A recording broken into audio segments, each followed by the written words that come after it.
Yo, what's up, everyone? Welcome back to Rebreak Radio, episode 15.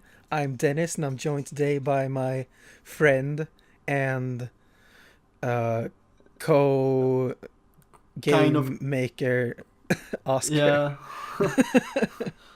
Hello, I Hello. am co-game maker Oskar. Yeah. Nice to meet you. Yeah. So, how are you doing? I'm doing well. I've made a few games this Okay. past few days. I've been working on a game with you, and I've been making a game for like a short demo game for like a company. Yeah. So that's good. Yeah. Yeah, Bunch of work and stuff. yeah. Yeah. So today we're going to talk about Work. Animal Crossing Pocket Camp. It was leaked, and we've been able to play it on our Android phones. So we're gonna Yeah, give some impressions of that. I'm also pro going to talk review. about. I'm also going 10 to out of talk 10. about Super Mario Odyssey, a game I have fully completed. So I'm going to give my full review of Super Mario Odyssey. We're also going to talk about Kotaku's story about the Star Wars game that was canceled. They had this amazing, really long article about what happened, and it's extremely detailed and all that. Then we're gonna Yeah. talk about PlayStation's conference at Paris Games Week. Blah blah blah. Paris Games Week, where they announced a few some games, but we're gonna talk about the biggest highlights there. And then at the end, we're gonna talk about what we want to see in Animal Crossing for Nintendo Switch, or more specifically, what we want to see taken from Pocket Camp and put into the Switch version. Okay. Yeah. Because we both played New Leaf on 3DS, so I haven't played Yeah, a lot I of am it, a lot but more familiar with New Leaf than I am with Pocket Camp, but yeah, yeah, it's interesting. It's the latest one in the series, so I guess it's good that we talk about what they did right and what they yeah, did wrong.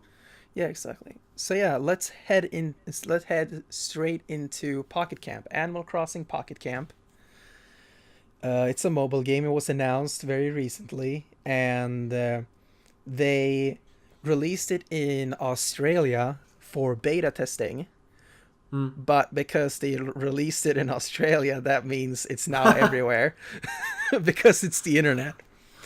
Yeah, yeah, exactly. So that explains why I had to choose Australia as my country.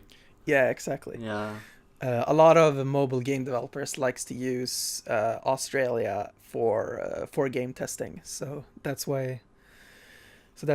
the case. And I can't link my Nintendo account to it because my Nintendo account is assigned to Sweden and not Australia, so it doesn't work.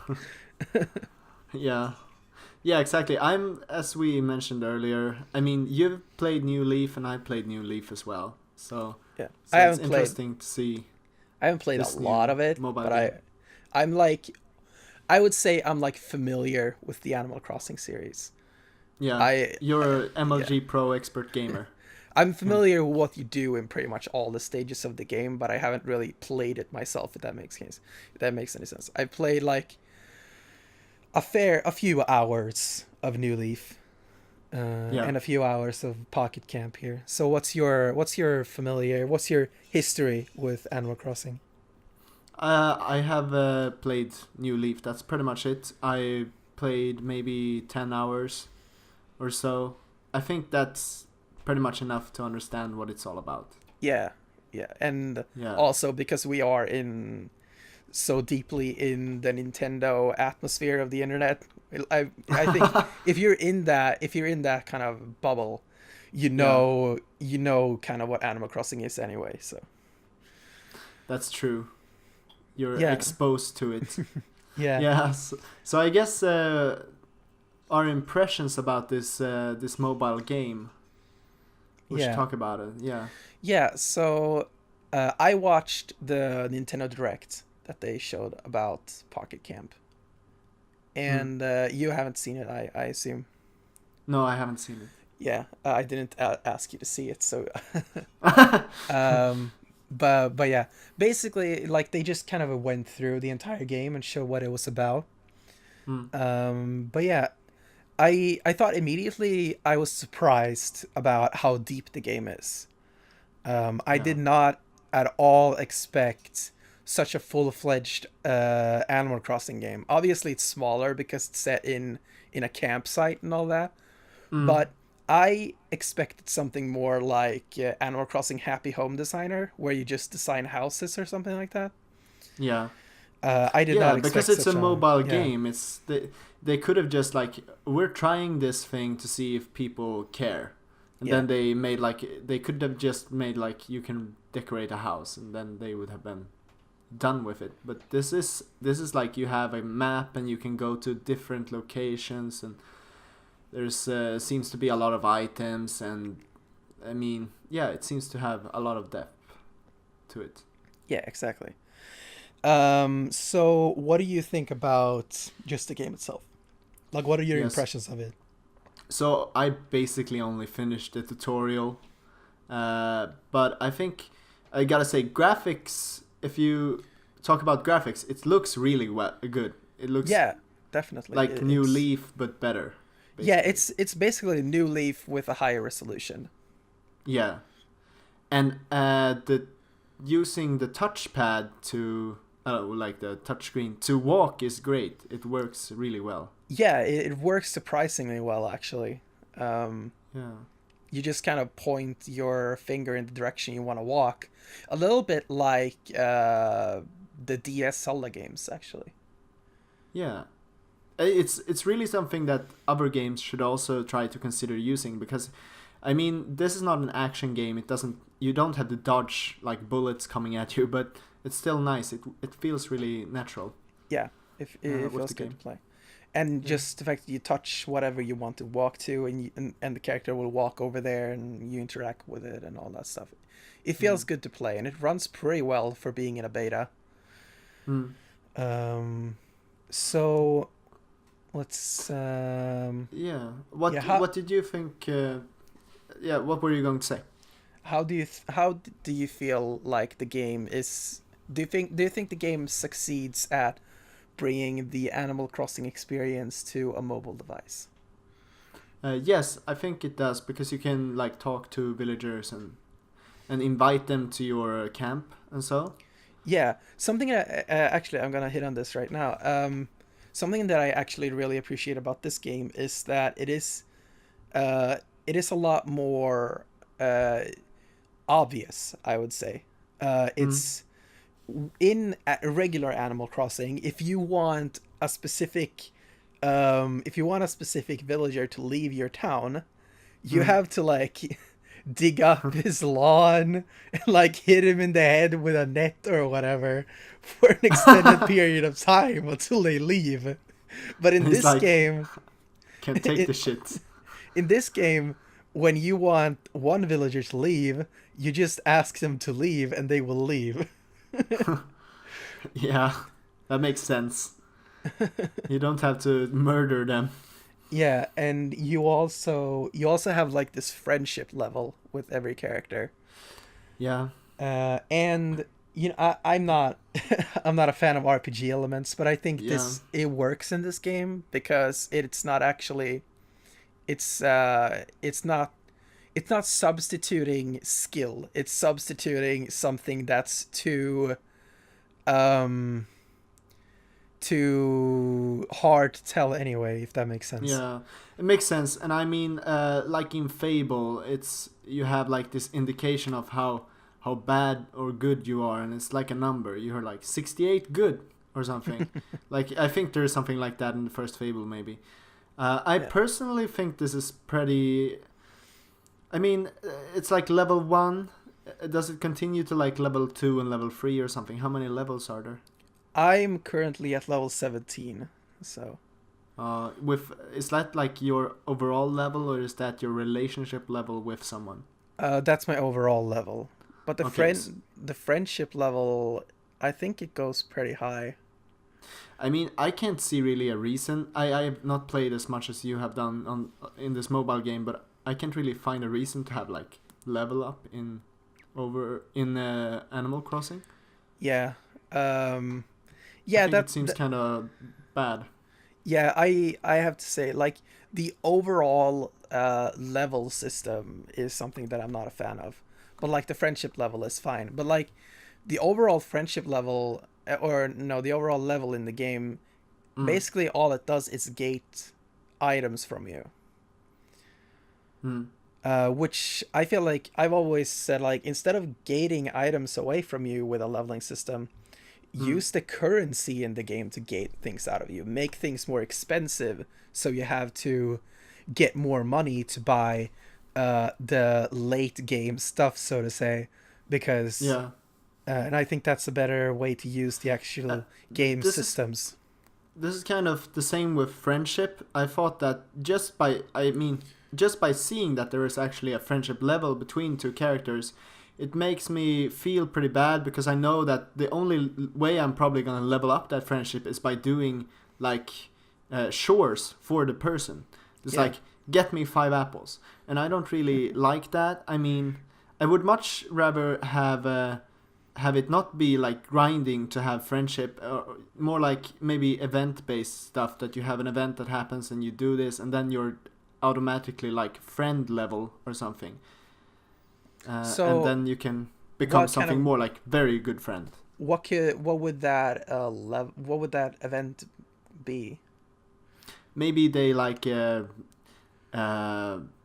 something bad happens to them, they lose something, that's kind of a chore, but I mean, and you go get them the thing, and then they start speaking differently to you. You don't see that this event that you have fetched this item for them, you don't see that that has risen the level, but you notice it because maybe they greet you differently or something. Yeah, but isn't that how Animal Crossing works?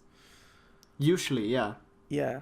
I think So so. you mean you would rather have it go back to the regular system in a new game? Yeah, yeah. I think this is a bad direction. I think that it's a bad direction to have a level on the character. I mean, I don't want to say that my opinion on this is very valid because I haven't played as much. But from my experience playing games, I'd say that this is going in the wrong direction, and that they should make things. It's okay to have like different levels of friendship, but don't make everything like an RPG and Yeah, exactly. show it. Yeah, I would say I don't think the friendship level thing is the best solution, but I Mm. think when it comes to like a new, or we're gonna talk about this more later, but I think it is something that they have to do because I think or at least something like this, because I think Animal Crossing is way too obtuse for someone to for. I thought it was way too obtuse for me, for instance, because Mm. yeah, you just go into the town and just nothing happens. There's nothing. You have no direction, which is good in its own way, but like. My problem with Animal Crossing when I played it on in New Leaf is that there is no direction even if you're looking for a direction. Mm. And if you look at the game like Breath of the Wild, um, that game is designed for you to explore on your own, and but there is a direction for you if you're looking for that direction. Mm. Yeah, you can do quests, Yeah, kind of. and there will always be this kind of marker on the map that'll tell you like this is where you should go if you want to follow the story, and you can turn off those markers. But Mm. yeah, my kind of problem with Animal Crossing is that there's no direction even if you're looking for that. So in this mobile game, there is more direction. That's what Yeah, you're I saying. feel if just like seeing the level go up and stuff like that, that is some kind of direction. And I Mm. was like, I'm gonna say I didn't really, I just played the game because I was waiting for Super Mario Odyssey, but yeah, like it's not like a super compelling game. All you're doing is doing chores for people and seeing a Yeah, level go up, but like that was just the kind, it was some kind of direction at least, if that yeah, makes sense. yeah. I understand what you mean. The only really direction you had in the in New Leaf that I found that I was going back to was like, I sell stuff to get coins. Yeah, exactly, that's same Yeah, for me. you want to be able to grind something. So, but I understand what you're saying. Like maybe it's like it's good to have some sense of direction, but maybe it's not in the right place when they make it like this friendship thing. Maybe not. I don't know. Yeah. Yeah.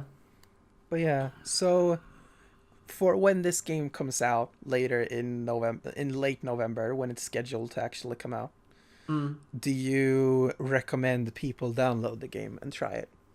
Yeah, I would recommend that.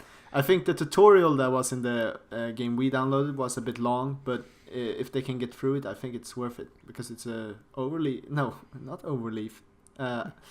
It's relaxing to play Animal Crossing. What do you think? Yeah, exactly. I do think they should try it. It was something I want to touch on before we move on is that it is really cool to see an Animal Crossing with proper online features this time. Yeah. And that is something that I'm really excited for the future of Animal Crossing, because like the 3DS version and like older versions, there have been like, oh, share your memory card with people, or turn on your internet connection and go to their town and stuff like that. But here it's such a nice and seamless integration of online features. So yeah. So people should download Animal Crossing when it officially comes out. Yeah, you should definitely do that. All right, so let's get into Super Mario Odyssey. Super Mario Odyssey! Woohoo! It's a me, Bowser. Oh no! I am steal the peach and I eat her for dinner because everybody thinks I'm actually wanting to like date her or something, but I'm actually cannibal. No, that's not right.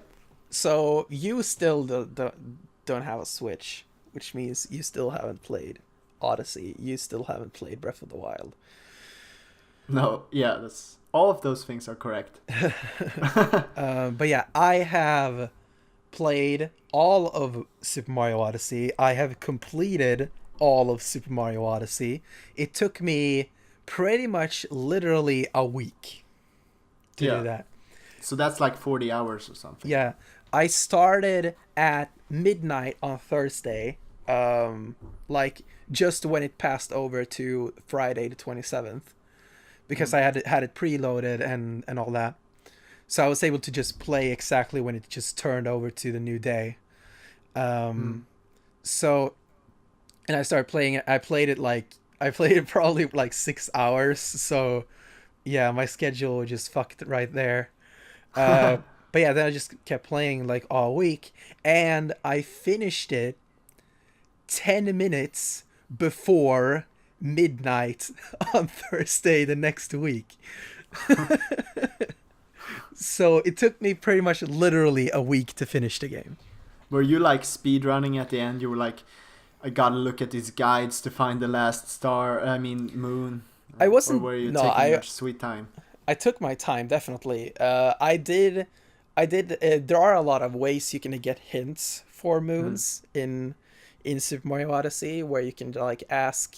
You can ask a parrot named Talkatoo, and he'll give you the name of a moon, of a random moon. So that'll kind of give you a hint of maybe how you get it and stuff like that. But there's also the Hint Toad and the Uncle Amiibo. Okay. They do pretty much the same thing. Just Hint Toad allows you to pay 50 coins to, and you'll get the location of a moon on your map. It isn't always really helpful, but sometimes it's helpful. And Uncle Amiibo does the same thing, but you scan your Amiibo and wait 5 minutes. Okay. So what did you think about so it's a pretty long game. It's a lot of content, but what did you think of like the gameplay and the woohoo? I mean, Super Mario Odyssey is the pinnacle of video games. Yeah. And I'm not even hesitating saying this right now. Like, this is my favorite game of 2017, and this is definitely a contender for my favorite game of all time. Everybody should buy a Switch and get this game. Yeah, definitely. Like, it's not even a question. But let's get it. Yeah, like, the game itself, if you're not familiar, which how are you not? But like Super Mario Who's Odyssey. Mario? Super Mario Odyssey is obviously the latest iteration in the Mario franchise, specifically the 3D Mario line of games. So, and this is even more specifically a pretty much a direct sequel to Super Mario 64, and pretty much the only direct sequel that there is to Super Mario 64. Mm. Because if you are such a big fan like I am, you would know that Super Mario Sunshine wasn't really what we were looking for back in the day. No. Because the difference in structure is that Super Mario 64 is a game that's and Odyssey also has a different structure in itself, but 64 has the structure where it's basically this 3-tiered structure, where you first get into the first room and you have all these different worlds you can go to, and you can just jump between different worlds and get enough stars to fight the first Bowser boss. Then you get the key to the basement, and you get a bunch of new worlds. Yeah, you do the same thing, kind of. Yeah. And then you go into the second floor, you get more worlds, and then you fight Bowser. Yeah. So it has this kind of 3-tiered structure with a very open sense of exploration and choice of which level you want to play. Yeah, basically. Sunshine had this one world, Delfino Plaza, where you could go to all these different levels. However, there were only like 7 or 6, depending on how you count, different levels, and you weren't really in charge of which one you could go to at a time. Okay. It was more like a story thing. They were like, go here now. Yeah, kind of like that. And also in 64, every stage had 6 stars, basically 7, but the 7th one is that you get 100 coins. But 6 stars, and you can go for whichever star in whichever order you want. Yeah, most but often. In Sunshine, you had to get them in a set order, because they had this kind of episode system in Sunshine. Freedom is something that people value very much when playing video games. It makes us feel like we have like a choice what we can do and stuff. It's really good. So Odyssey's structure is different and similar to 64. So the way it works is that you don't have a hub world in Odyssey, which I didn't like at first, but now I'm okay with it. I would still prefer a hub world, but anyway. So you first start in one kingdom, or different kingdoms they're called. So you start in one kingdom, you go to the next kingdom, you go to the next kingdom, and then there's a split in the road, and you get to pick either one kingdom or the other kingdom. When you're done with that kingdom, you go to the one you didn't pick, and then you keep going. There's a new kingdom, then there's another split in the road, and basically that's the sense of it. And at any time, you can go back to a previous world, and that's obviously very encouraged, especially in the post-game. So something, when I started playing Super Mario Odyssey, I was I would actually say I was disappointed, because it felt very linear. And that's exactly what I didn't want. But as soon as I got to, I would say it's the 4th or 5th kingdom, that's when it opened up. Oh, that's a lot. Yeah. But I still think, I gotta say that, like, Nintendo has a thing recently, I think, where they make the tutorials way too long. Like in the Pokemon game, they have like an island you have to go through, and then it gets like good. It's the same thing here, I guess. Kind of but like you have to. Not really. So it's not the way that the first like 4 kingdoms are tutorials. That's not the case at all. It's just that the story in the game is very emphasized in the beginning of the game, but you don't actually have to follow it. And that's something that I realized later on. You don't actually have to follow it. Like you can you can go. In fact, there's the game kind of emphasizes you to sequence break. Like, let's say, for example, in the third kingdom, which is the Sand Kingdom, the story wants you to go to the inverted pyramid and beat the boss on it. Yeah. But because Bowser is over there with Peach, but you could just go and pick up whichever moons you want and just go to the next kingdom. And what actually happens at the end there will be a tiny little cutscene where Bowser's ship just sails away. And I noticed that when I replay the game. I did it. I replayed the game on another user on my system. So wait, Bowser is always waiting for you? I feel like there's an urgency. It's like, you gotta save Peach, but he's just waiting there for Mario, and if Mario never shows up, he's like, oh fuck, I was like flaked by Mario. I suppose so, basically. And then he just goes to the world you're in, or? Yeah. Okay. But I want to reemphasize. I did say in the beginning I was disappointed, and that was just with the structure of the game. I was in no way disappointed by the gameplay itself. And I want to also say that I was disappointed. I'm no longer disappointed anymore. There's nothing about this game that I do not like. There are things that I wish would have changed and would have been a little bit different, but there's nothing I straight up do not like about this game. Yeah. Would you say this is like a 10 out of 10? Or would you say it's... This is definitely a 10 out of 10. This is the game that you look at when you want to find a 10 out of 10. Like, if you're playing a game that you feel like is a 10 out of 10, you compare it to this game. Is this Super Mario Odyssey quality, or is this like I don't know, Metal Gear whatever quality? Yeah. Yeah. So if you let's get into the gameplay of the game. So Super Mario Odyssey is definitely an evolution of Galaxy, which is an evolution of 64. And in 60, like the moves you had in 64, like obviously Mario ran with the analog stick. You didn't have a run button. You ran with the analog stick. And you walked with the analog stick as well, depending on how much you tilted it.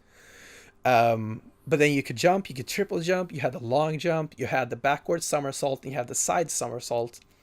And you also had the dive. And the punch in 64. In Sunshine, they removed the long jump. They removed... I think they only removed...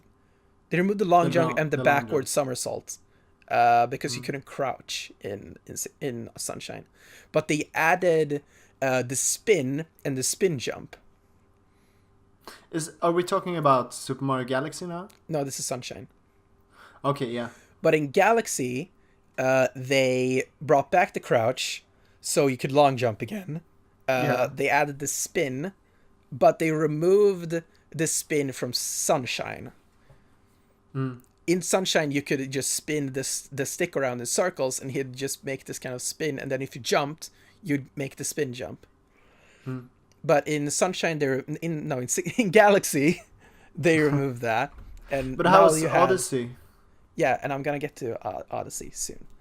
But yeah, Galaxy was basically a refinement of 64's controls, and it was at the time it was the pinnacle of any character of movement in any game at all. Yeah. Then we come to Super Mario 3D Land and World. And this is kind of important in a way. In this game, they removed the triple jump, and they removed obviously the spin from Galaxy. They removed as well. Yeah. But they added the roll, and the roll is one of the most important moves in Odyssey. That's why I'm bringing this up. The difference between the roll in 3D Land and World and the roll in Odyssey is that the roll in Odyssey is physics based. Okay. So let's now get into Odyssey. So Odyssey has moves from all of these games. It has taken pretty much everything from all of these games and added into Odyssey. I don't think there's... The only move that is not available in Odyssey is the punch from 64. Okay. So you have the triple jump, you have the side somersault, you have the long jump, you have the backward somersault, you have the spin, you have the spin jump, you have the spin from Galaxy, however not as emphasized as that one. You use it by throwing Cappy. That basically gives you some more airtime, similar to what it did in Galaxy. In Galaxy, yeah. And you also have the roll from 3D Land and World, but now physics-based. So, and that kind of adds into just how Mario feels in general. Mario now has momentum. When you run down a hill, Mario will gain speed. When you run up a hill, Mario will lose speed. And this adds a lot to how Mario feels. And it just makes him feel a lot more refined. And yeah, just doing like a long jump will also just give you some more speed. So kind of the best way to kind of add speed and keep your speed is to do a long jump and then keep jumping, because since you barely touch the ground, you will There's no lose friction. Yeah, there's no friction, so you will not lose speed. So that's really, but what's even you also have the dive, yeah, from 64. But yeah, what makes this so cool is that there are some crazy jumps you can do in this game. And it is so fun to pull them off. Yeah, I've seen a lot of like reviews that say like that you like the thing you said, that it's like you should like explore and sequence break, and just there's so much movement that Mario can make that you can pretty much get anywhere. Yeah, So you and can that's just so interesting. explore. Like when you first play through the game, you can definitely see the line that the developers draw for you, the line you're supposed to take. But if you play it again and and you've mastered the moves that Mario has, you can just completely break the game, or not break the game. The game is already designed that you can, in a way that you can break it. Almost unbreakable. Yeah. Yeah, it's a design. The game is designed in a way that you can actually skip a lot of the game if you play it again. But that's the beauty of a game that doesn't lock things away from you.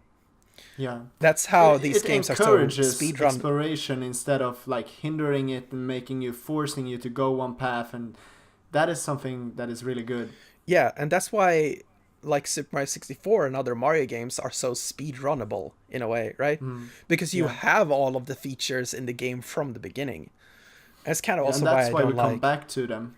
Yeah, and that's and kind of why I keep don't playing like them. Sunshine, because you have to unlock a bunch of things in Sunshine. Yeah. Yeah.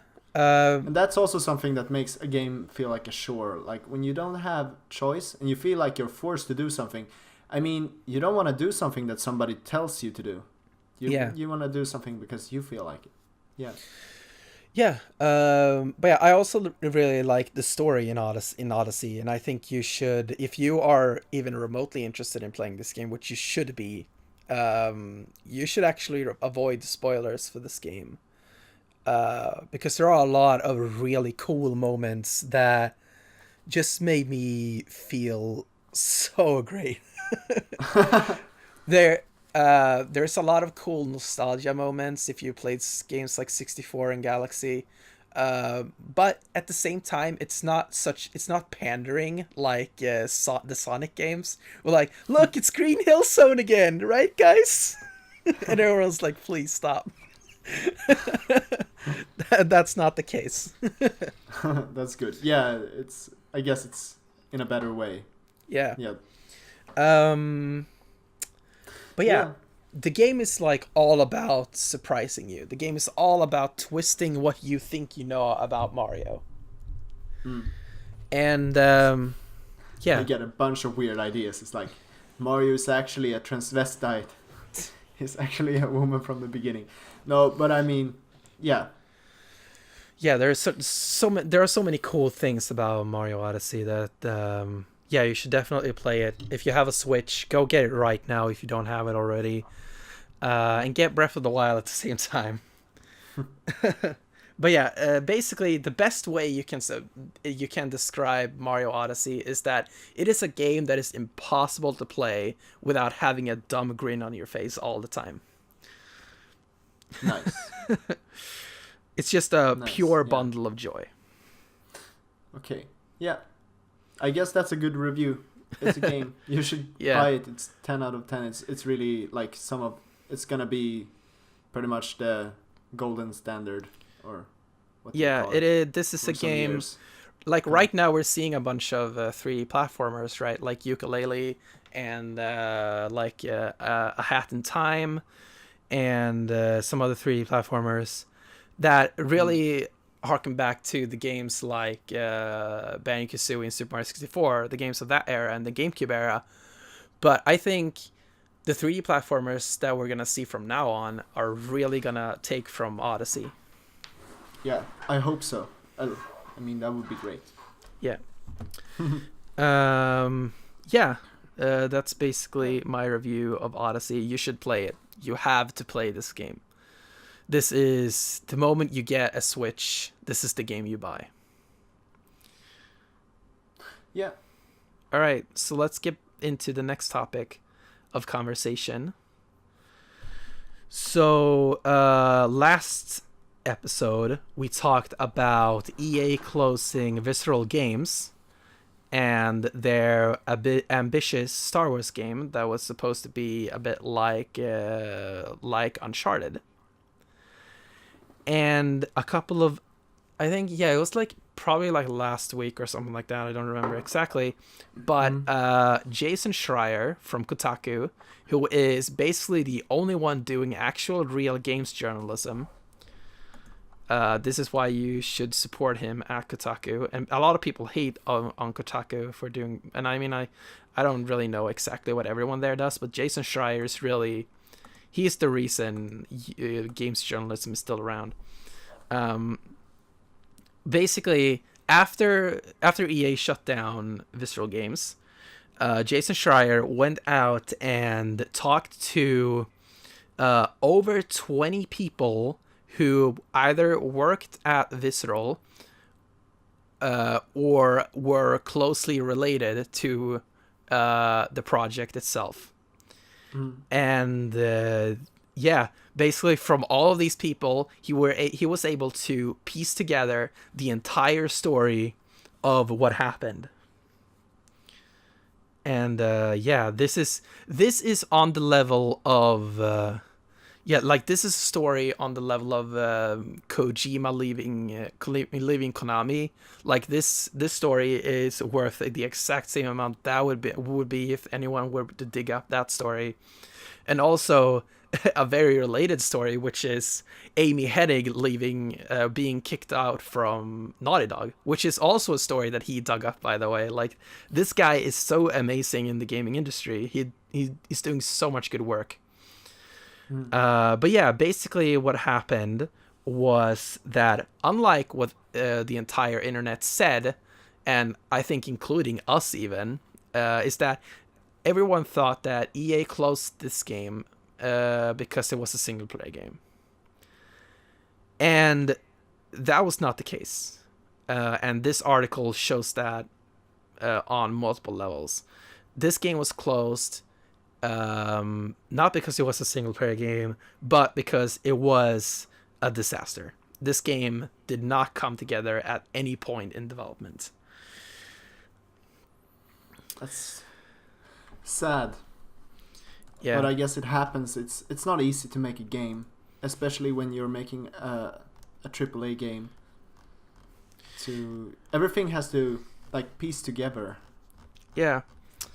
So basically what happened, let's see, where should we start off here? All right. So even though I'm not saying this is an EA's fault, because this is definitely EA's fault, but it's EA's fault on another in another way than what people thought it was. Yeah, they didn't tell them to cancel it. It's more complicated. Yeah. So when this before, okay, let's go back to the beginning of this story. Like, this is such a long story. So basically what happened is that Visceral was making Dead Space. And the first Dead Space was great. The second Dead Space was great, but it didn't sell as well as the first Dead Space. And then in Dead Space 3, EA wanted an action game. They didn't want a horror game anymore, because And there was a quote recently by someone, I don't remember who, I think it might have been a previous Visceral employee, who said that people want horror games, but they won't buy them because they think they're scary. So That's horror ridiculous. games is something that people want but won't buy, which is basically what happened with the Dead Space series. Is that the first game was on level with Resident Evil, which is a horror game that people say is really good. I haven't played any of them, but basically the first Dead Space is a top class horror game. Dead Space 2 is, some say it's better, some say it's worse, but it's pretty much still around the first game. But you can definitely see how EA is starting to get the grasp of the franchise. And in Dead Space 3, it's just a straight up action game. And obviously, since it was just a straight up action game this time, it was just a generic action game and not a horror game anymore. It didn't sell like at all, basically, because at this point it just wasn't what people wanted. They removed their unique selling point. Yeah, exactly. So what happens after Dead Space? Well, EA says that the only way Dead Space gets a sequel is if it sells 5 million copies, which it was far away from. So in order to kind of recoup some costs, Visceral starts making a spin-off of the Battlefield franchise called Battlefield Hardline. Yeah, I don't think that was very successful, was it? Yeah, that was not successul at all. People did not like that game, and obviously seems like, yeah, it was a pretty bad decision. So during the development of Hardline, EA gets access to the rights of Star Wars. And they assign Visceral to make like a space combat game or something like that called Yuma. A space, yeah. So they start making this kind of space game in Star Wars universe called Yuma. That was supposed to be set after Return of the Jedi or something. I'm just kind of skimming over the article right now. Sorry if I'm getting anything wrong. But yeah, they start making this game and all that. But during very early development of this game, and also, yeah, right, at the same time as this, most of the Visceral studio is making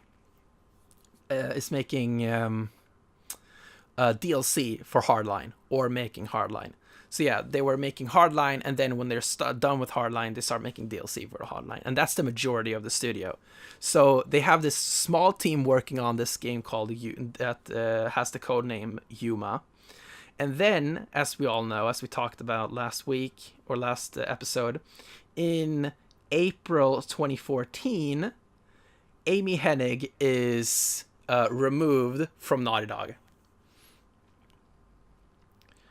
And she announces that she's going to start working at EA and Visceral to make a Star Wars game. Oh, this is such a confusing story. But yeah, basically when this happens, she moves to Visceral, and Yuma is cancelled. So she was unlucky, basically. Yeah. But so Yuma, the Star Wars project that Visceral was making before Hennig got there, gets cancelled, and this new project shows up. Okay. And this is Ragtag. Ragtag is the project that we've been talking about all this time. The Star Wars project that they were making that was cancelled a few weeks ago. So yeah, they start making this name that they call Ragtag. And it was supposed to be like Uncharted, similar to the studio that Amy Hennig was working at before. But it was supposed to be more like a mix of Uncharted, Star Wars, and Ocean's 11. So it's basically supposed to be this kind of heist game where you play as multiple characters. So they start making this game, and EA does not want to give the team the amount of staff that they need to make it.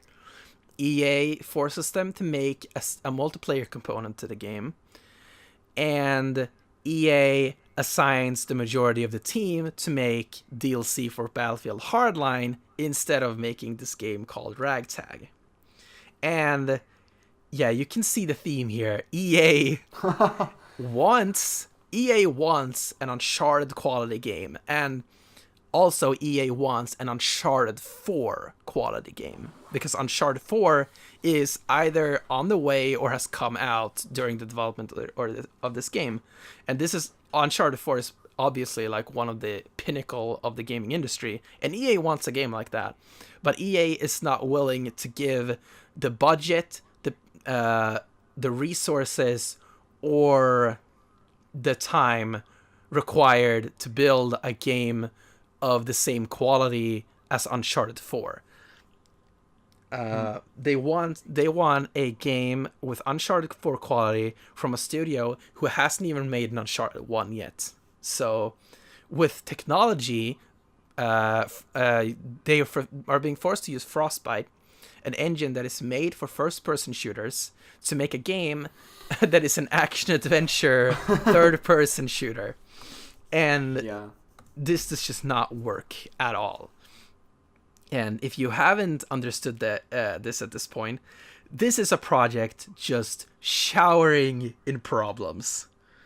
And at this point, it's just obvious as to why this was cancelled. Yeah, it was just on a bad path. It was just a train wreck to begin with the expectations that EA gave, and the actual their options. They worked on other things. They didn't have the manpower or the experience, I guess.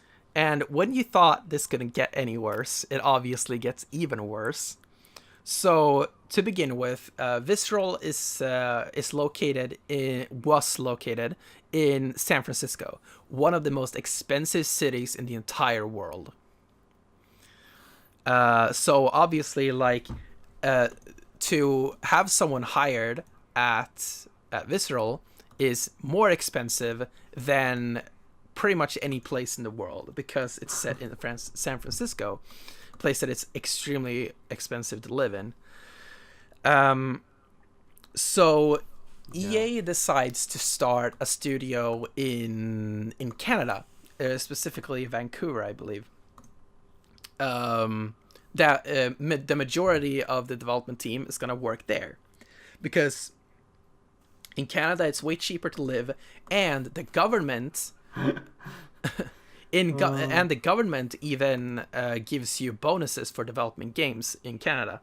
So obviously this is a great idea, right? Like, this is obviously a great idea. This project that EA wants to make is in trouble because it's too expensive to make.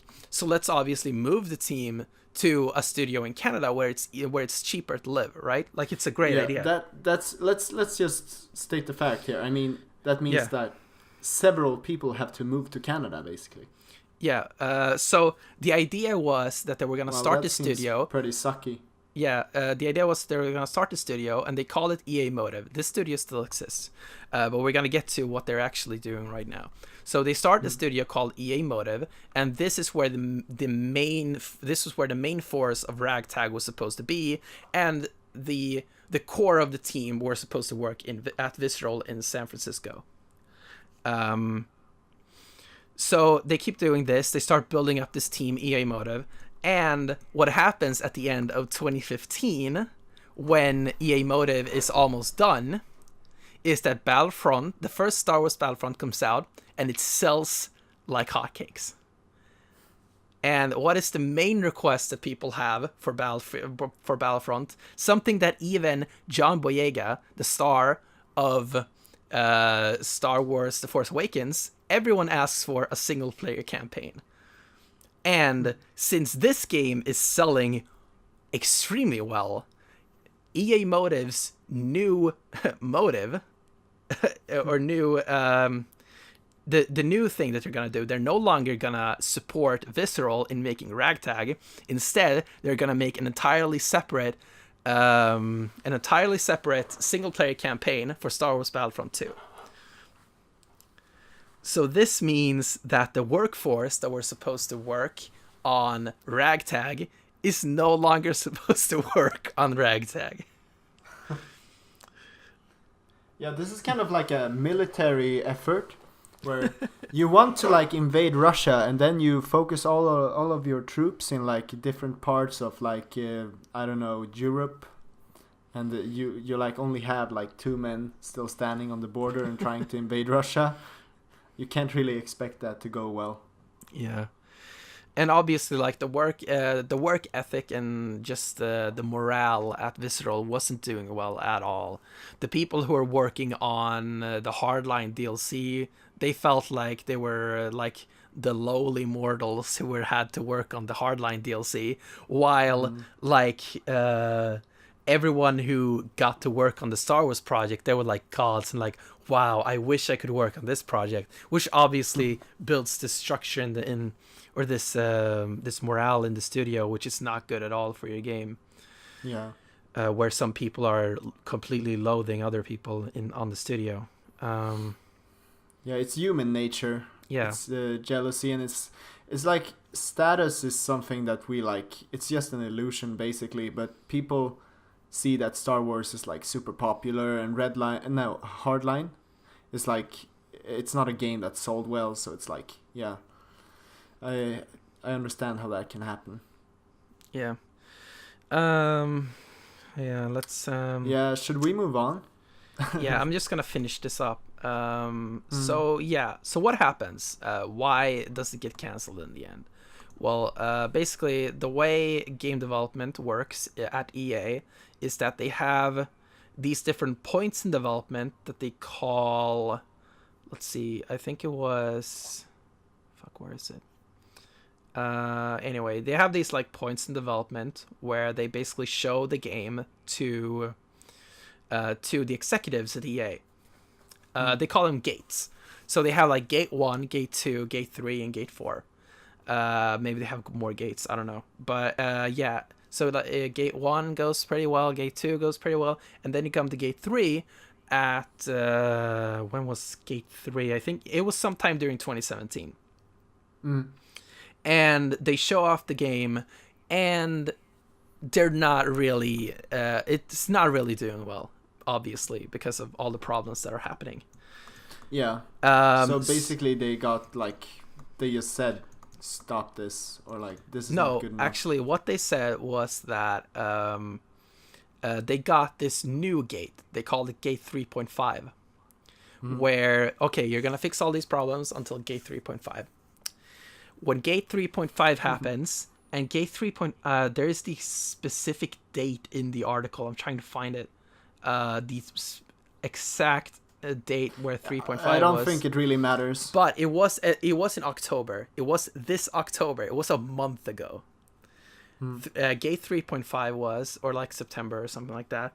And they didn't pass. And pretty much just a couple of days later, they canceled the game and closed down Visceral.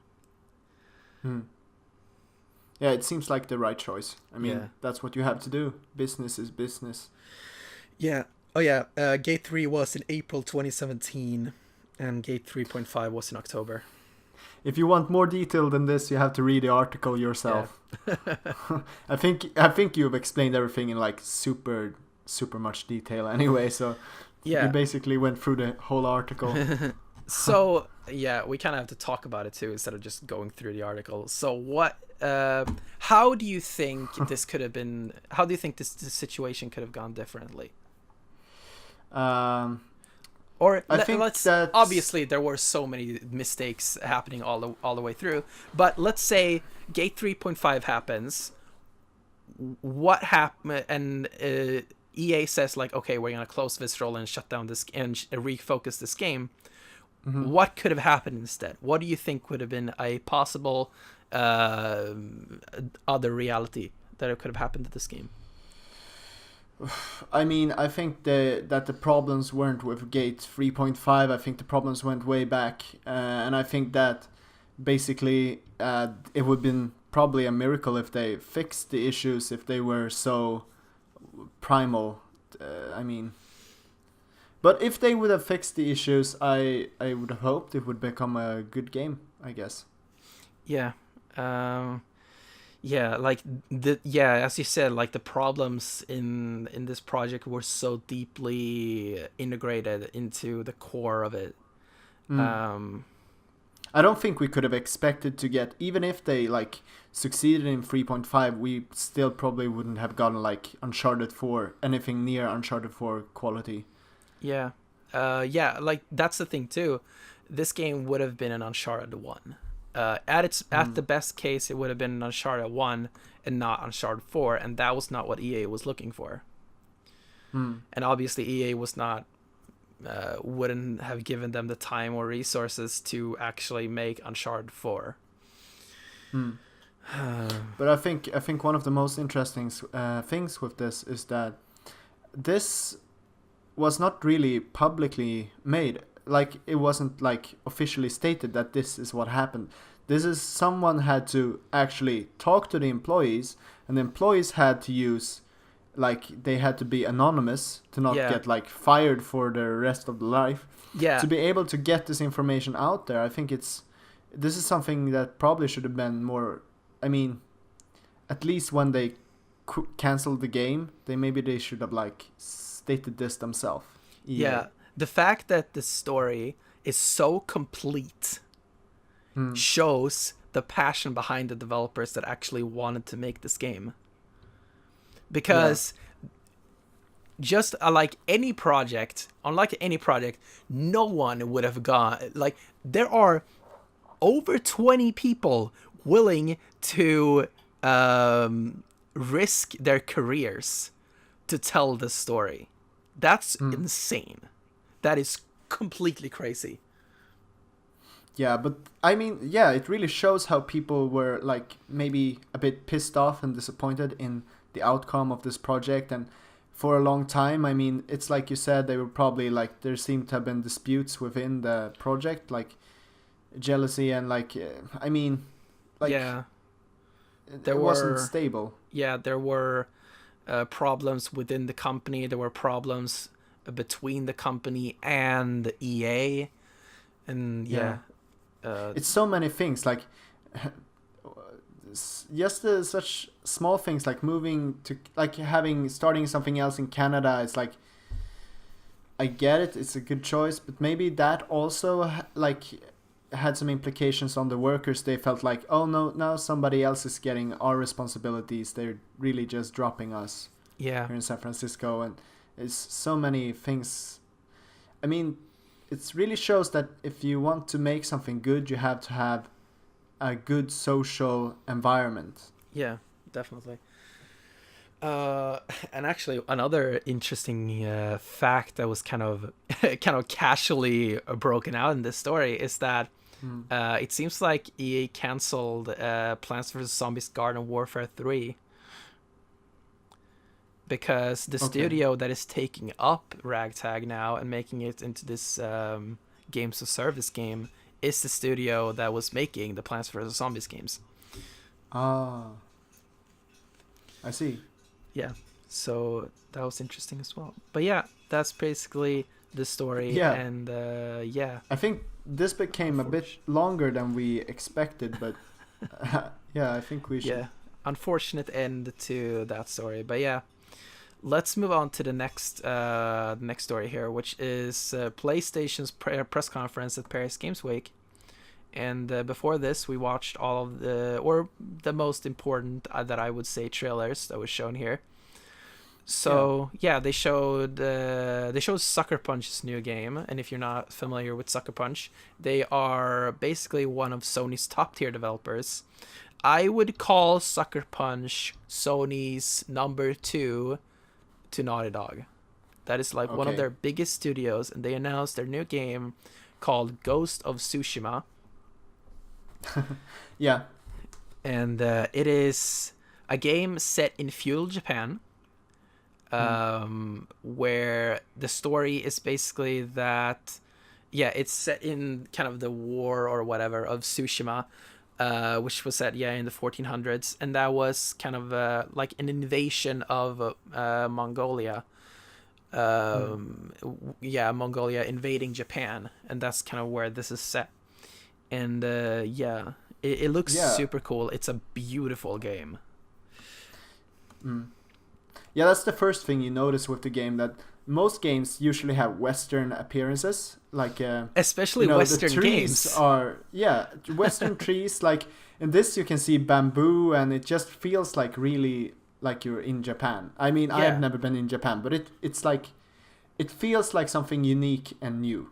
Yeah, and you're kind of hitting on something there. Like that is exactly why I'm extremely excited for this game, because Western developers are usually making games set in this part of the world, in either United States or Europe, you know? Yeah. Western developers don't often make games that are actually set in Japan, which is also a big part of the gaming industry, because you often see like Japanese games set in Japan and Western games set in the West. But now we're actually seeing a Western game set in Japan, and that is something I'm extremely excited for, because I do not exactly agree with the development standards set in Japan. They're often very focused on making RPGs and stuff like that, which is something I don't like. So I'm very excited to see a Western take on basically a Japanese game. And this is not like any company doing this either. It's like this is gonna be a AAA, like in the least. This is like gonna be a great game. Yeah, we know this is gonna be a great game. Yeah, this is Sucker Punch making this game. They have never made a bad game. They made the first 3 Sly games. They made Infamous 1, 2, Second Son, and First Light, and all of those games are great. Like all of those games are at least 9 out of 10. So now we're gonna get this cultural. We're gonna be educated on culture and also play a great game. Yeah, and because this is Sucker Punch, they focus on gameplay, and they talk a lot about, in an interview that was released alongside Paris Games Week, they talk about wanting to make a world where they kind of encourage the player to explore, and not just like asking the player, go here, go here, go here, with a waypoint, you know? Like they're trying to make a world that the player wants to explore, and that is something that I really want to see more of. Yeah, that's it's gonna be really cool to see when it comes out. And we don't have a date yet. I don't think they even said like 2018 or something in the trailer, but yeah, it's gonna be cool. So the next game is Blood and Truth. Yeah, so we're obviously skipping a lot of what they showed off in Paris Games Week, but next up, the game we want to talk about is Blood and Truth, and that is because this is basically the first AAA VR game. That's really big, because we spoke about this before, and you said something that was really good, and that's like most VR games are just really experiences. Yeah, they're mostly like, oh, look at this building in Italy or whatever. You are immersed in Italy and you can stand on this balcony.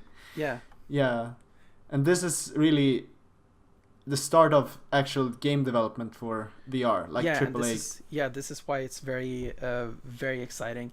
And a lot of people have been asking Nintendo why they're not making virtual reality games.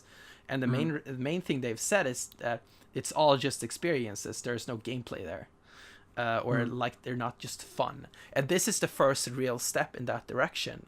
That we're actually gonna see VR games that focus on gameplay and not just focus on being an experience. Yeah. About the game specifically, I mean, I watched the trailer. That's all I really have done, but it seems okay. I mean, it's a shooting game. Yeah. It's an action game. It's like you pretty much know what you're gonna get, I guess. Yeah, it looks pretty cool. The game is pretty beautiful actually as well. It's probably the prettiest PlayStation VR game I've ever seen. So yeah, very interesting. Yeah, I hope it they turns do out well. I hope it turns out well. Yeah, so the next thing we're going to talk about is basically the only reason we're talking about it is because of Swedish pride.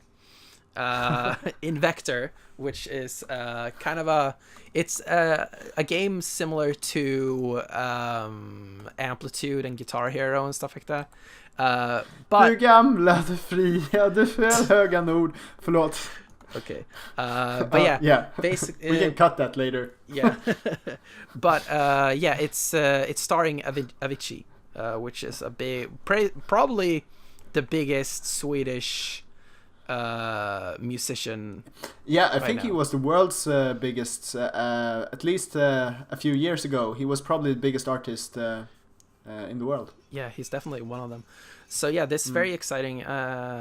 What Harmonix, the team that was behind games like Amplitude and Guitar Hero and stuff like that, they made a new version of Amplitude last year, but it was not really that fun because there wasn't really any recognizable music in it. So the reason I'm very excited about Invector is because it's gonna have recognizable music in it.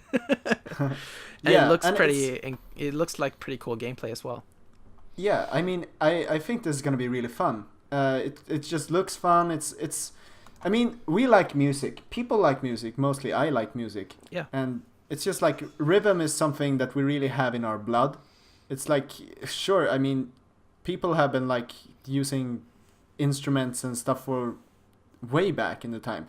So, I mean, this is appealing to just that, like rhythm and kind of dancing, basically, but it's in a video game form. Yeah. So yeah, it's a cool, exciting game. So let's move on to the next game we're gonna talk about, which is Spider-Man. And so you watched the trailer. I have opinions about this game, but yeah, let's just see what you think about it. First of all, I was surprised that they had so many, like, showed Peter Parker so much.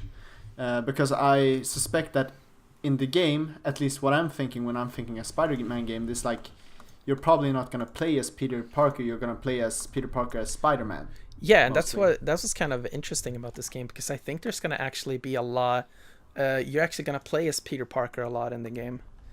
And I think you're kind of going to be able to choose if you want to encounter a situation as Peter Parker or as Spider-Man in some situations and stuff like that. Yeah.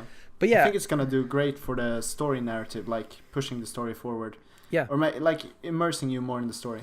Yeah, and obviously since this is basically a first party Sony game, they are some of the biggest games that are being made today, and you know that thanks to the fact that it is Sony making this game and Insomniac making the game as well, you know it's just not going to be another grindy game where you just go around and do pointless things all the time.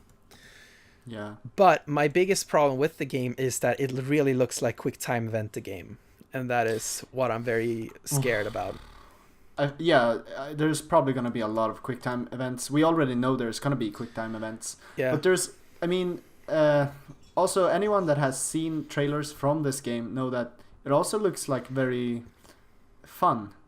Yeah. Jumping between buildings and such seems like it's done in a good way. So maybe they will be able to surprise us and make actually like not do bad QuickTime events, but keep let's it hope fun. Let's also. hope the QuickTime events are few and far between. But yeah, it looks, apart from the QuickTime events, I'm very excited about the game, and I hope it turns out well. Spooderman. Yeah, Spooderman. All right. Yeah. So Detroit Become Human. You weren't familiar with this game at all before I showed you the trailers, right? No, I wasn't, and I was positively surprised. Yeah, so are you familiar with games like Heavy Rain? Yes. Yeah, so this is from the same developer as Heavy Rain. Okay. Yeah, so that's because in Heavy Rain you also have like options to make the story go forward. You can like have alternative endings and stuff, right? Yeah. So this is a game that is more supposed to be an interactive story rather than actually a game.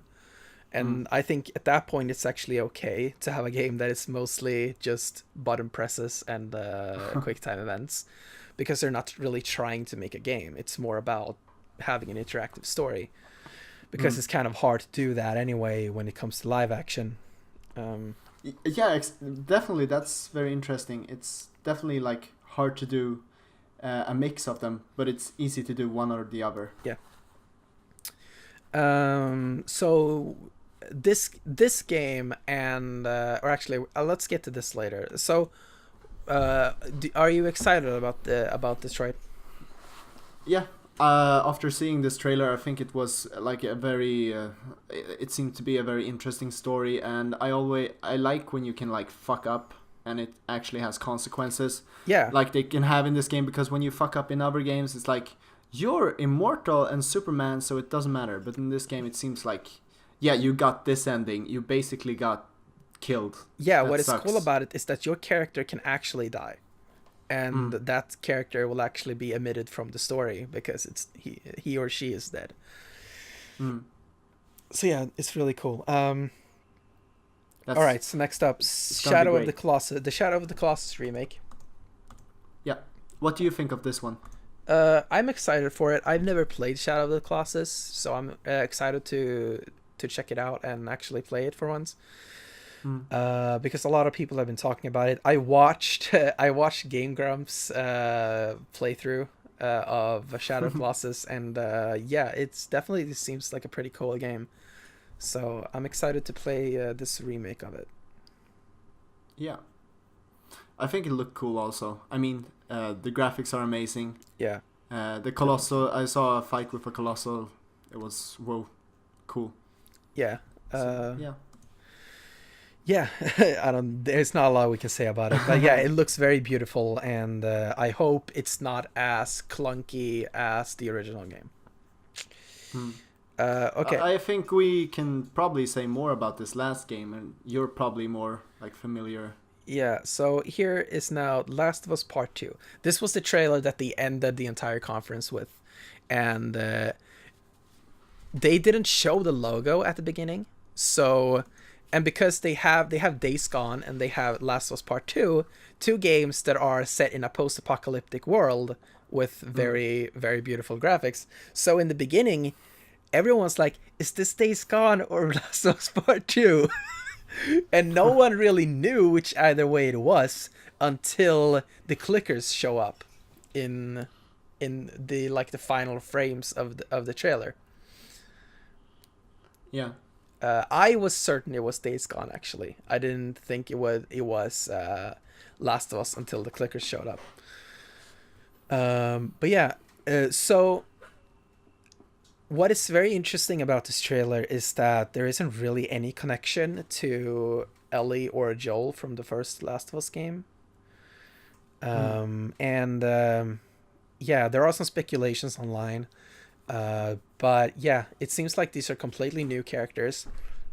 I hope that they are somehow related to the characters of The Last of Us 1, Part 1. But because yeah, I like those characters, so I want to keep following those characters. But yeah, I still just want to see this game in action. I think some gameplay. Yeah, some gameplay footage would be nice. Yeah, in fact, like the theme of Paris Games Week is that I feel like we didn't really need to see any of these trailers, or especially like these are just like hype trailers, basically. Yeah, and they showed more of God of War, and they showed more of like all the other games that they have, except like Days Gone and Dreams. So yeah, it was just like showing more of games we're already sold on. Except for like Ghost of Tsushima, of course, which is a new game. Blood and Truth, new game. Invector, new game. But yeah. But let's get into one of the biggest topics of conversation around Paris Games Week, which is that Detroit Become Human and The Last of Us Part 2 has been heavily criticized for being extremely violent. Okay. Yeah, so Detroit Become Human is coming under fire for being... for showing off a lot of domestic violence and child abuse. Yeah, but I think that's like somewhat, because we watched the trailer with the Yeah. like the man who was, yeah, it was this explicit that he was actually hurting his child, and Yeah. that was horrible. But it also made you feel like it was emotionally important to like make good decisions in the scenario. Yeah, exactly. And yeah, I mean, it was like, she's a robot, right? So she was like, yeah. don't do this or he'll kill, or he'll like break you like he broke the last one, or like before. Yeah, and especially like those drawings of like of her being broken before. Like that was like, Yeah. oh damn. And yeah, like you can see, and she also mentions Kara. She also is her name, the robot, the android. She mentions once that we used to be friends before they reset me or something like that, and I hope we can be Yeah. friends again. And that's like also such a creepy thing again. Like, And this is the kind of violence that people probably like. This is kind of the dangerous violence, according to the industry. Maybe they feel like this is because this is kind of like more psychological and like it's darker stuff. But at the same time, I think that this violence is kind of better because it feels. it has purpose. It's violence with Yeah, purpose. it has It's not purpose. just shooting people for no reason. Exactly. I mean, it's hard to say that this is better, but it is better because this is not just like killing people because killing people. Yeah. But yeah, also Last of Us Part 2 also came under a lot of fire for being extremely violent, and one of the most disturbing scenes in the trailer is when I think it's Yara, the Asian girl, gets her arm just completely crushed with a hammer. Yeah, that was intense. Yeah, that was just extremely intense and very violent and very Almost disturbing. as intense as the Shadow of the Colossus trailer when he jumps over a small cliff with his horse. That was a very calm trailer. Yeah. But yeah, so and one of the most ridiculous articles that I read about this, like the violence in these trailers, is that there was someone who said that Sony is promoting violence against women. Okay. Because obviously in Detroit there is a girl who gets killed. In Detroit there's also a female android who gets hurt. In Last of Us Part 2 there is a woman who gets her arm crushed, and there is a woman who almost gets hung. And there's also a woman who gets killed, but she's like the villain, so you don't really care about it. It's okay. But yeah, what so do you think of this? I think those claims are completely ridiculous, because it's not about the fact that they're female. In fact, like a lot, I would assume that the person who wrote that is a feminist. It sounds like something a feminist would say, and this is what happens when you want to be an equal and not just someone who is seen as less than a man, right? Yeah. This is what happens. Like, you have to, if you want to be seen as an equal, it doesn't just come with the benefits of being equal. It comes with the getting crushed with a hammer in a video game. It comes with the bad things as well. Like, you have to take responsibility for what happens, and you also have to live with like the violence and stuff like that as well. Like, you can't just say that, oh, women need to be respected the same way as men are. That also includes being powerful characters who have to endure things like violence and stuff like that as well. Exactly, because it's not like they make out this character to be weak by getting her arm crushed. It's like, oh my god, she's still like saying that they should save this girl, the other one, that almost got hung, because she's like, she got her arm crushed, but that doesn't mean she died. And it doesn't mean she's gonna cry like for 10 hours. Yeah, and also look at the woman who was also almost being hung. Like, her arms, Holy crap! Those were Yeah, huge. She's definitely like stronger than most guys. Yeah. She was bigger than me probably. Yeah, I don't think you can complain at them being like sexist or something, and at the same time we're seeing this extremely strong woman in the trailer. Yeah, because I kind of think that this is actually empowering also for women, because these are characters like the android that is female. She's actually standing up to this. I sure hope she's standing up to this awful like abusive parent. Yeah. She's like the one doing something because otherwise often it's like you have a male character that has to save the day, but in this case it's the female android. I mean, I don't think that it necessarily has to be a female or a male or whatever, but I mean, the point is that the gender doesn't matter. You can look at it from different perspective. Yeah. Yeah. And yeah, as you said, like in the Detroit trailer, there is a female character who is trying to stand up for something and is kind of reaping the consequences of that, which is trying to actually defend what she's trying to do. So yeah, I mean, basically you have to look at the bigger picture. Like, from different perspectives. Yeah. I think that's pretty much all we have to say about Paris Games Week. There were some other games announced. They announced Guacamelee 2. They announced Spelunky 2, which was very surprising. But yeah, a lot of cool stuff being shown off there. Yes. So let's show finish. Me your moves. Let's finish off this discussion by talking a little bit about what we want to see in Animal Crossing for Nintendo Switch. So obviously we talked a little bit about Animal Crossing Pocket Camp in the beginning of the episode, and we're gonna it feels like forever ago. Yeah, and we're gonna finish off this podcast with Animal Crossing as well. So Animal Crossing for Switch, like it's an inevitability next year, I think. I think back when they announced Animal Crossing it was Animal Crossing, what was it called? That dumb Mario Party amiibo game that they released on Wii U. Amiibo Festival. When they announced that, everyone thought that we were gonna see Animal Crossing on Wii U, and people were so excited for that, and they didn't show it. And I think the main reason they didn't do that is because they knew Switch was coming, and they knew that Wii U was a failure, and they kind of cranked out this party game because they had to put something on Wii U. Exactly. They probably had like moved most resources to the Switch already. Yeah, and it's also actually very interesting. You can kind of see a lot of features from this kind of supposed Switch game showing up in other Animal Crossing games. So obviously we saw Welcome Amiibo, which is kind of, you could imagine are the assets from the Animal Crossing on Switch being repurposed.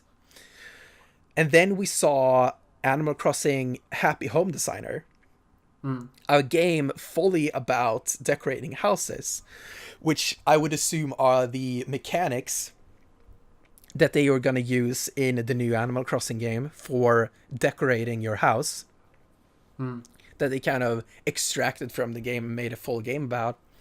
And then we also saw the update that came 2 years after Animal Crossing New Leaf, called Animal Crossing New Leaf Welcome Amiibo, where they introduced amiibo support in Animal Crossing on the 3DS, like a game that came out like 2 or 3 years prior to this update being out. So yeah, that sounds like they are actually like trying things to prepare for the Switch game. So knowing that and knowing what Pocket Camp is, what do you think will happen in Animal Crossing on Nintendo Switch? I think it's gonna be a bit like New Leaf, I guess. What I'm hoping is that it's gonna be different, but I don't know. I like the New Leaf variation. I hope they're not gonna carry over too much of the like resource heavy stuff from Animal Crossing Pocket Camp, because from the little I played of it, it seems to be like a lot of resources. I don't know. Yeah. I think you're more like, you probably know more about this. So what I want to see in the Nintendo Switch version is I would love to see the travel thing that they brought into Pocket Camp. The fact that you can travel to different locations. Yeah. I think that's something that I'd really like to see in a new Animal Crossing game. And obviously, I want to see the decoration stuff that they put into Home Designer, which are in Pocket Camp as well. And I gotta say that's long overdue. That the travel thing, like Yeah. having a bigger world, would really be yeah. something good. So something that I think is interesting. Fuck, I thought I was thinking. Oh yeah, right. There are some Bigger people, fish in the game. yeah. No. I don't know if there are rumors or if just people are speculating about it, but a lot of people are saying that they want to see farming in the new Animal Crossing game. That would be cool. I guess there is like farming because you can plant trees, but like better farming. Yeah. Sure. And at that point, it would kind of be more like Stardew Valley in a way, which would be interesting. It would be. But that's something that would be interesting also if you could like, I mean, Animal Crossing is kind of innocent, but I mean, you are developing some kind of friendship with people, so maybe you could maybe have like a romantic relationship. It doesn't have to be anything like mature. It can be very innocent, but like, Yeah, the maybe. biggest problem with that is that everyone are animals, and you're a human. Oh yeah, it would be bestiality. So that's a problem. You can't have this elephant and this human together. Yeah, so that's a bit of a problem. But if there were other humans, then sure, I could see them. I could see that happening maybe. But that feels kind of racist. It's like, yes, there is these inferior beasts, but you can only be in a relationship with another human person. Oh, you're so specious, Nintendo. Yeah, you're so specious. It won't allow relationships between pandas and humans. That's ridiculous. It's 2017, man. So, in New Leaf, they introduced the fact that you are the mayor of the town. And I assume that would return, right? Yeah, probably. It's like, it's kind of just a way to give you more power over what's happening. Yeah, exactly. So it's just something, they'll probably just keep that for convenience sake, I think. So I just came up with something that I really hope they do. And that is, because on a Switch, you can obviously have different users, right? And what I would love to see in Animal Crossing on Switch, because you can do this on 3DS, you can have multiple villagers in the same town on the same system. So what I would like to see is cross-user compatibility in the game, which means that one user can build a town and another user can live in the same town. That's cool. I hope they do that in the Switch version. Yeah. And that it's That not would be just really separate saves on one user. It's a shame that you can't really log into the same, like at the same time, Yeah. if it's local. But I still think it's really good to have. And that's in what the you can same do time. with online Same as town. well, because as we talked about with Pocket Camp, it was exciting to see an Animal Crossing game with full network support.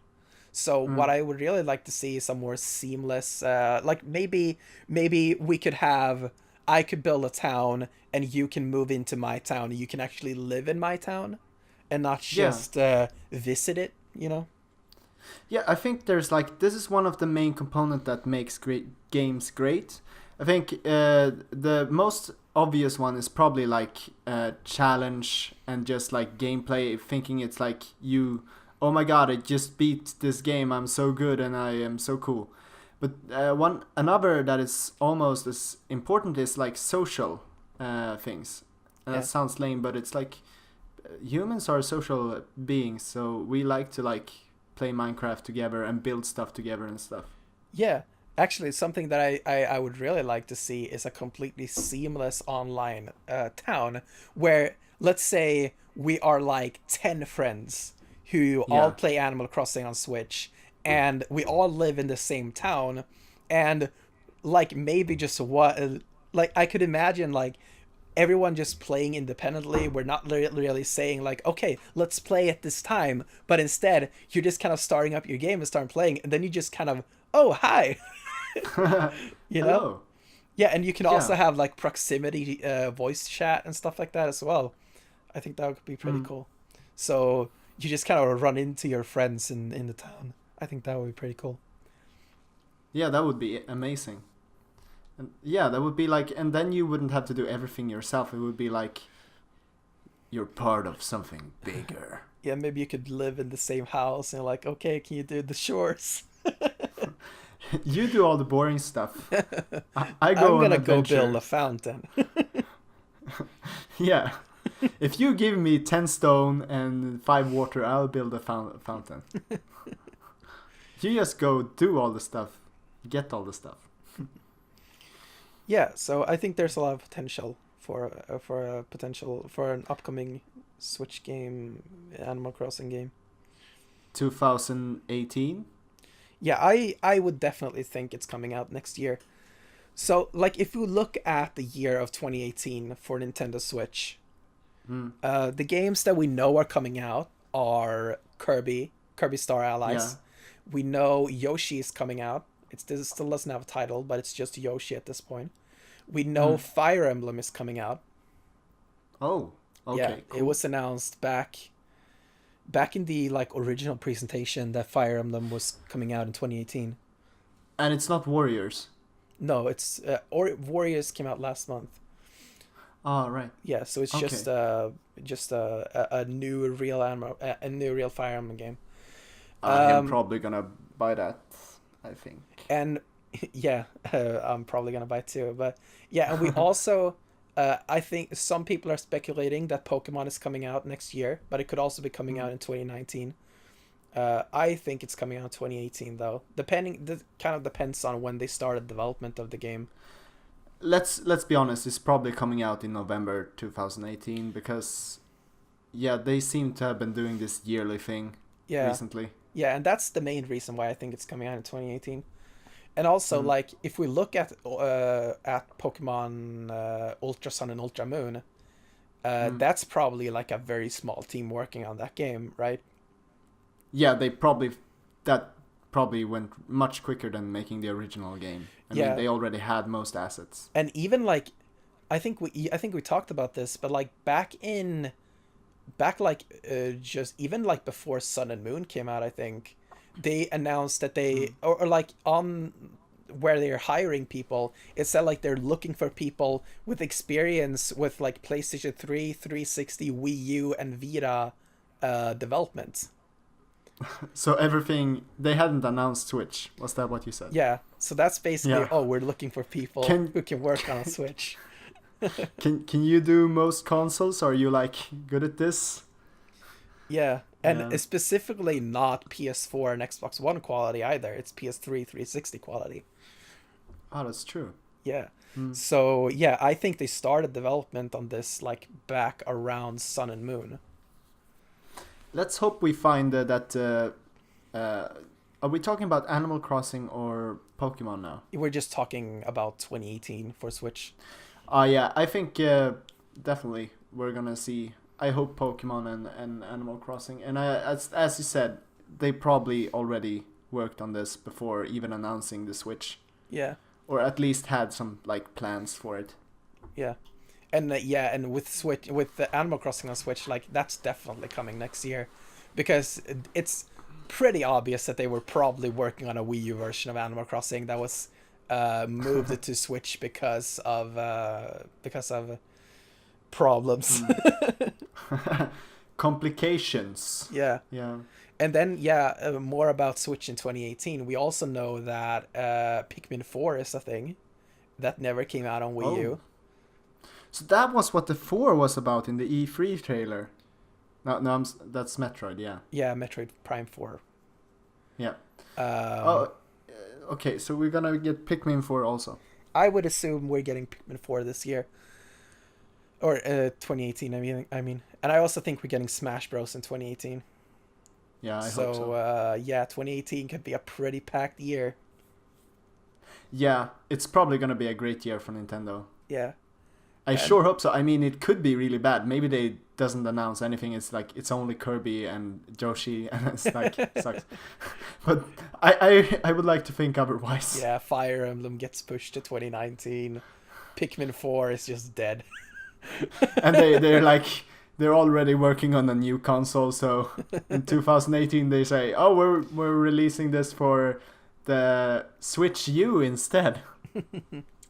But yeah, like there's also so much potential in releasing more Wii U games. Mario Maker, releasing like Super Mario 3D World on Switch would be amazing, considering you have multiple controllers in every console. Yeah. And that's a multiplayer focus game. Of course, it's not ethical to release games over and over again, but I mean, I wouldn't be mad. I sure would like to have Mario Maker on Switch. Yeah, and that's the thing too. Like you're a perfect Thank you, example man. as to why they should release all the Wii U games on Switch, because you didn't have a Wii U, and there were probably like plenty of Wii U games that you want to play. Yeah, I would love to play. I mean, I think it's great that they released Mario Kart 8, because then everybody can play Mario Kart. When the Wii was released, the Switch, and I would love to play Mario Maker. That's something I've been really missing. Yeah, and also just Smash Bros on Wii U. I would really like to see the Wii U version of Smash Bros be released on Switch, with like some more content in it. Yeah, I mean, everybody loves Smash Bros. Yeah, and they just have to release that. I'm just so excited to keep playing Smash Bros. And I've disconnected my Wii U, so we need to have some more Smash Bros. Versus. I mean, we need more Captain Falcon videos and Little Mac. So yeah, Nintendo, fix this shit. Yeah, make Smash. And then just something I think we definitely need to wrap this up. But something else I want to see on Switch is just a Donkey Kong Country collection, just Donkey Kong Country Returns and Tropical Freeze on Switch. That's something we also need. So I think there are a lot of I think we're gonna get Wii U ports for at least 2 more years on the Switch. Yeah, I sure hope so. That would be great. Yeah, and it's a great way to just pad out the empty time as well, right?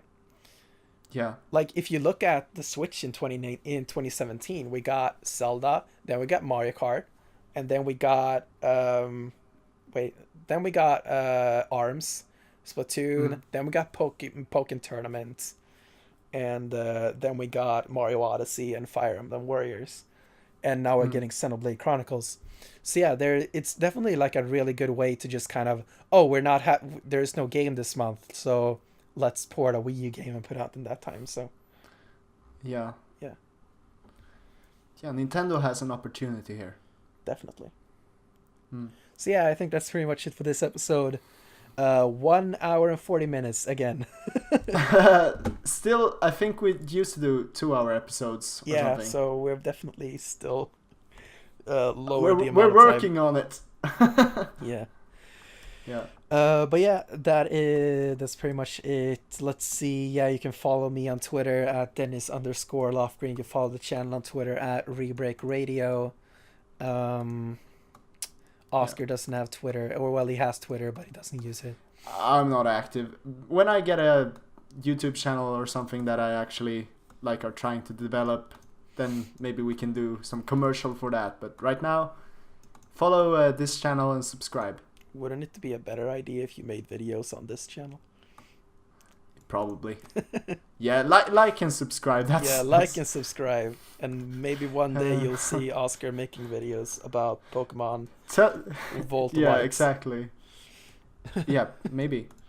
Tell your family about the channel. No, but that's great. And thanks for please go watch the Super Mario 64 online Let's Play that we made. It's so good, and no one's watching it. Yeah, you put a lot of effort into that. It's much better than most. It's probably one of the best videos on the channel. Yeah, definitely. Yeah. So have a good day, and we'll see you hopefully next week, or we'll at least see you in the next episode, but hopefully we make it next week like we're supposed to. See ya. Yes. Bye. Bye.